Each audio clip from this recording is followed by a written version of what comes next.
which needs to be high in fiber, high in protein, high in carbs if you exercise. If you don't exercise, it doesn't have to be high in carbs, but it still needs to be. Your calories need to be at your metabolic rate. So it's your resting position. So let's say while you're at rest, you burn 2,300 calories. You need to eat 2,300 calories every single day. If you eat less, you're going to lose weight. If you eat more, you're going to gain weight. It depends on your goals, though. Okay, that's it. Exercise daily. So exercise daily is something I need to do. But me, I've been really good on that. I've been doing cardio 3 times a week maximum, minimum. And I haven't been doing more than that, so I'm gonna call it the minimum. I've been doing my calisthenics training daily, and then I've also been doing my stretches, like I've already said, and that's it. That's all. That's it. That's all you need. That's all you need is 3 days a week of cardio, 3 days a week of weight training. If you're lazy, not if you're lazy. What else is while you're doing the minimum. That's the minimum you need to do. The weight training will have to be full body, and the cardio can be whatever you want, but it doesn't have to be extraneous cardio. But me, I sprint because I want to increase other things while other things can't increase. So if I can't increase my strength, I think I can possibly increase my speed, my endurance, my cardio health. That's how I look at things, you know. There's times when, okay, I can't eat enough food at the moment. Why don't I work on something else at the same time? Instead of gaining weight, why don't I lose weight? Instead of losing weight, why don't I gain weight? You know, put another challenge beforehand for yourself. And that's what helps you improve at life, by always having a challenge set for yourself. Because if you're always doing life the easy way, you're going to get used to it, right? Oh, this is easy. Living at the bare minimum, doing the bare minimum, barely making it, you're going to get used to it. You're going to get used to it really quickly, right? You know, you have a job, you've been living in your house for, you know, however long, and you're just doing the same thing every single day. You're not challenging yourself doing that. You're sitting there doing the same thing. And it isn't challenging because you're not doing anything new. That's the thing. You want to do something new often. You want to change the scenery, you know, go for a walk in a different place. You want to, you know, talk to a new person. Why? Because it helps you. I forgot what it's called. There's a word for it, but you always want to do something new. You always want to do that. Not only is it fun, but it keeps you happy. You know, if you play video games, don't play the same game all the time, man. Branch out. If that's the least you can do, play a new video game. If you go to one movie theater, go to a new one. And go meet someone up new that you haven't talked to in a long time. You know, if you haven't met your family in ages, do something new and go talk to a new family member that you haven't talked to in so long. Right? Or you take the same vacation every single year, go somewhere new. You don't know what could happen. Of course something negative could happen, but you don't want to look in the negative too often. I'm not saying don't look into the negative, but it's very important to keep the negative aspect of your life in your head. Because people who look at the positive too much are delusional. You know, that's one thing that I found people struggle with, you know. I'll see, you know, I'll just talk about my parents, man, and why not? They're the people that I talk to every single day.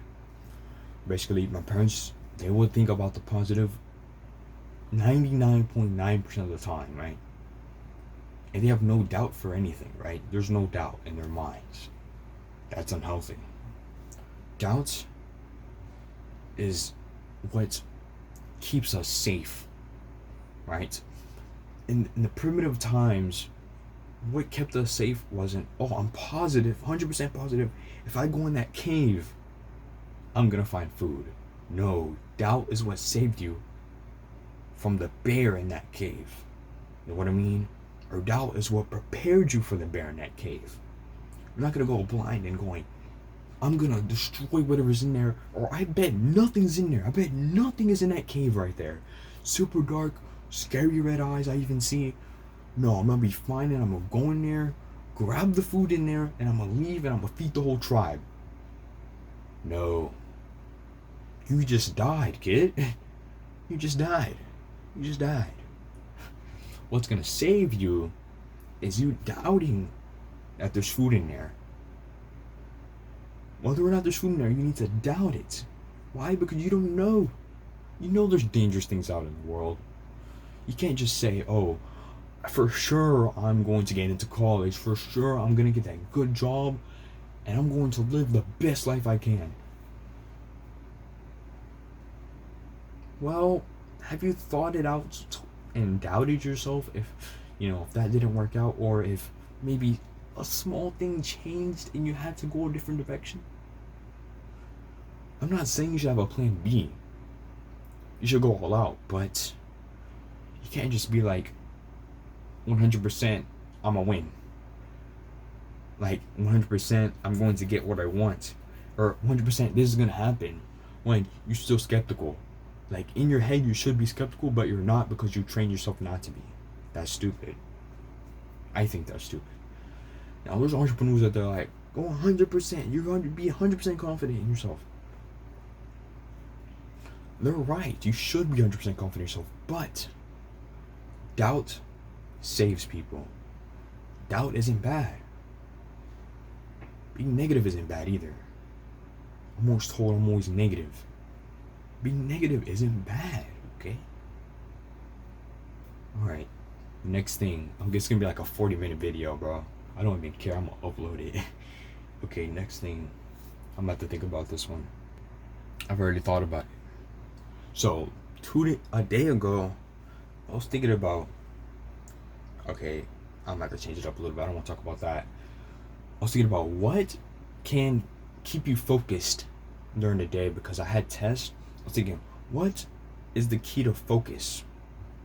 What is the key to being cognitively superior to other people, or superior to the average? And I was reading online, right? And it was like getting good sleep. Okay, boom, I do this, I do that. I get good sleep, right? Never mind. And so I was thinking, okay, what can improve brain function? Puzzles. Simply puzzles. Okay. So then I'm about, okay, what puzzle games do I have on my phone? And I have Minesweeper. Okay, okay, how can I improve my cognibility by playing Minesweeper? Okay, add that in with chess. Okay. Now, what's what I'm going to do? I'm going to play about 5 matches of chess and Minesweeper a day. And I'm going to up that from there and have the only thing I do in any free time that I will ever have to be playing puzzle games to improve my cognitive ability. Now, playing normal video games like COD or Fortnite also improves your cognitive ability in some way. And jigsaw puzzles improve your, I think it's called visual natal brain, whatever, something like that. I'll put an article. Jigsaw puzzles improve a totally different space in your brain cognitively. So jigsaw puzzles, any puzzle game like Sudoku, I've seen Minesweeper because I just have it on my phone. I would say chess is one of them. Those improve another function of your brain and improve your concentration, focus, and the speed that your brain goes at, right? Makes you faster at reacting and types like that. And then video games like COD, basically any, like, not just first person shooter, but RPG, something where you can fight and battle, and you have to react to something as quickly as you can. That also, impacts that, and also makes you better at decision making, storytelling. So many, many benefits to playing video games. Eye-hand coordination, which is very important for sports, writing, artist, those type of things, very important.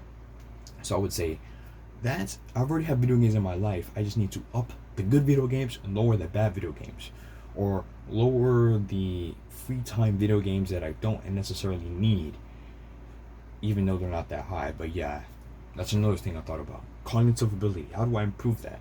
Because in old age, your cognitive ability will drop massively. right? You may not know it, but you know you're gonna get dumber if you don't do something about it. There's people who ripen at their old age, like bodybuilder Frank Zane.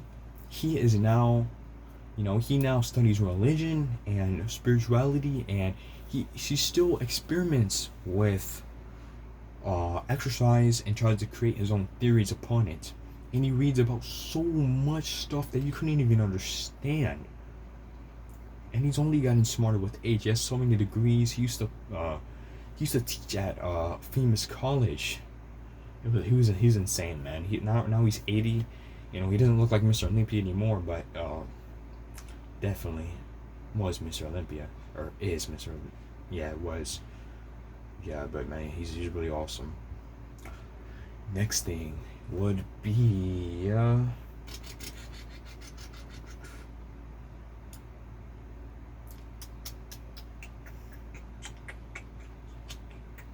looking around the room for something I need to do. Reading books. Reading books. I don't read books, bro. I don't like reading. I need to, man. Man, I need to read books, man. I have so many insane books that I need to read. Like, man. Wow. Man, I have investing books. I have book biographies and about, you know, entrepreneurs and millionaires, and books about how to, you know, man, I have so many books, man. That's one thing, man. Books, they just get tired for me, man. I'd rather play a video game, right? It's just hard to get into a book and just stay in it. I don't know what it is about it, but it's just hard. It's not really about the time, because I can just spend 5 minutes a day, but I just don't want to. You know what I mean? I can't really explain it. I'd rather be here making a video, or over there playing video game, or down there eating. I'd rather do literally anything than read a book. But I think books are the most valuable thing on the planet, and we forget that. Yeah, read you a book, man. Read you How to Influence People, or Art of War, or what are some other books? The 41 Laws of Power, I think it's called. That's a very important book you need to read. 41 Laws of Power. A book I will read though for sure is the Physical Training Handbook. I downloaded it off of a website, like the oldest version I could, so it's not legal. And I haven't read it yet, so I need to read that ASAP, Rocky. Yeah. That's another thing, man. There's so many books online for free that you can go through the internet archives and find. Just go to like a book, like a PDF center online, and just look up literally anything you want to learn. Literally anything, and there's a book on it. Seriously, I remember I wanted to learn how to, I forgot what it was. I think I wanted to make money on Fiverr. So what I did was I literally looked up how to make money on Fiverr books. 20, 30 books popped up. I downloaded like 3 of them. They gave me the best information I can get, man. That's what I forgot to talk about, man. They gave me, you know, easy Fiverr tasks and there were things that I actually had expertise in. Meal planning, workout making, you know, that type of thing. And they said that was the most simplest things you can do because you can have templates. And I was thinking, I don't need templates. I can make my own genuine meal plans, fitness plans, workout plans like that. And I was thinking, wow. And I learned that from a free book I got online. Dude, it can't get any better, you know what I mean? That's what you need to do, man. Look online and just search for books. You know, if you want to learn how to play hockey, free PDF. You're gonna find it, bro. Like it's dope. It's crazy. Man. That was awesome. Okay, I'm probably gonna end it at 50 minutes to an hour because I just don't want to talk forever. No one's probably gonna be watching this video, man. But yeah, that was really exciting, man. Going online, searching. I searched up a couple things. I searched up some bodybuilders' books online, and I found some really old school bodybuilding books that I really wanted. There's probably also magic books on there that I would like to read. Investing books for sure, for sure. Another book that I have. Hold on, I'm gonna show y'all. I freaking found it. I was like, where is it, man? I thought I lost it. Thumbnail?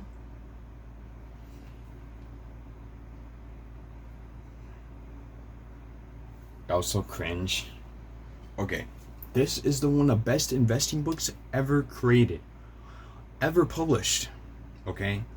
Warren Buffett, I think his name Warren Buffett. I've looked into what he's done, and he owns Berkshire. Frick, I forgot the name of it, but basically he owns a bunch of property, and he also owns, I think, the most stock in Coca-Cola and McDonald's anyone owns. So he gets free McDonald's daily, and he will get free McDonald's for life because of how much he's invested in McDonald's. But this book right here, he read this book and became a billionaire from it. Yeah.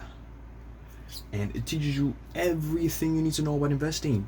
The Intelligent Investor by Benjamin Graham, with an introduction and appendix by Warren E. Buffett. This classic text fully conveys the basic principles of Graham's enormously successful and popular approach to investing. And that was written by Money Magazine, a little excerpt down there. So this is an awesome book. I got this for $1.42 at a it was like one of those stores where you can like give them stuff and they like keep it and they resell it or whatever. It's not a pawn shop though. I forgot what it's called. I also got another investing book, or I think my dad got like 3 or 4. And that's amazing. He needs to read those, man. Those are phenomenal. And then I also got this book called Bobo's Coin Magic. It's a very classic coin magic book that it's like the Bible of coin magic or whatever. And there's another book like the Bible of card magic, which is Erdney's Introduction to the Card Table, whatever it's called. And it teaches you literally everything to do with the coin, you know. Have 4 coins, you can make them like go into your pocket without even going into the pocket and that type of stuff. It's insane, man. It taught me so much about coin magic and card magic. Man, it was so cool. Yeah. Biggest all I want to say is, you know, learning to invest is one of the greatest things you'll ever learn your whole life. Investing is literally the secret to riches. The secret to riches. And the thing is, people know what investing is, they just don't do it. Or they don't do it to a capacity that they should, right? Because I see, man, there's a goal to invest, but it's to a degree that it doesn't even do anything for them. What I'm going to do is I'm going to invest all of my money. All of it. Now I'm going to of course use as much of my money on food so I can, you know, build the physique that I want. I'm going to use, you know, 10-20%, like 10, not less than 10% on myself, on little items and stuff like that I want. Obviously, Xbox, video games, PC, keep my PC updated. And then I'm going to, you know, put some of it into my work. So I think I'm gonna build a gym. When I build a gym, I'm going to, or build my business or whatever, however I'm gonna do it. I don't even know. I'll figure it out, man. I'm not scared of anything. I'm going to put most of it into my business, and then I'm going to put most of it into my gym or my equipment or whatever, you know what I mean? And all the rest, which is going to be as big as amount of it as it can be, as big of an amount as it can be. Sorry. I'm going to put that into my portfolio, right? I'm going to invest all of it, okay? With that, I'm going to try to make as much money as I can. Get it into the hundreds of thousands and 200,000, 300,000. You know what I mean? I think it's possible. If you keep adding over time, you know, they say if you add like $1 a day or something when you're a kid, and you up it to like $15 a day or a month, when you're old or like 60, you're gonna have like $1 million or something. Like, bro, when you're 60, you're gonna have like 100,000 or $1 million or something like that. Bro, trying to get to those high numbers as an adult, not an old man, not a middle-aged man, as like almost middle-aged man. My phone's about to die. Like I'm not trying to freaking be an old man with a bunch of money. I'm trying to be a young man with a bunch of money. Like, what the heck? Like, are you stupid? Like, I hate those people who are like, when you're an old man, you're gonna get retired, you have a bunch of money. Are you serious? Are you stupid? Are you mental? Why would you want to be an old man with a bunch of money when you be a young man with a bunch of money? Like, it doesn't even make any sense. That's all I want to say. So, don't be an old man with a bunch of money, be a young man with a bunch of money. Because which one's better? Exactly. Yeah, you have more knowledge when you're old. When you're old, you can't run around, you can't go to the gym, you can't have a good physique. You want to have that stuff when you're young. You want to have a good physique when you're young. You want to have a lot of money when you're young. You want to have loving relationships when you're young. You want to be happy when you're young. Not when you're old, when you're young. Because when it counts. Yeah, it counts when you're old too, but like, come on. Just when you're young, it's just so much better. It feels better too. Now, that's all I'm going to say. My phone's about to die. This is going to be a super long video, but it's just going to be, me just talking and probably going to have like 2 viewers, but it's going to have a lot of information in it about self-improvement, and I'm probably going to split up sort of self-improvement type of things, around, with my inspiration being Alicia Long. I'll put his channel in the bio, in the description too. He does a lot of self-improvement stuff. Okay, that's all. Alright, I hope you enjoyed the video. Peace. Dawn Fitness out.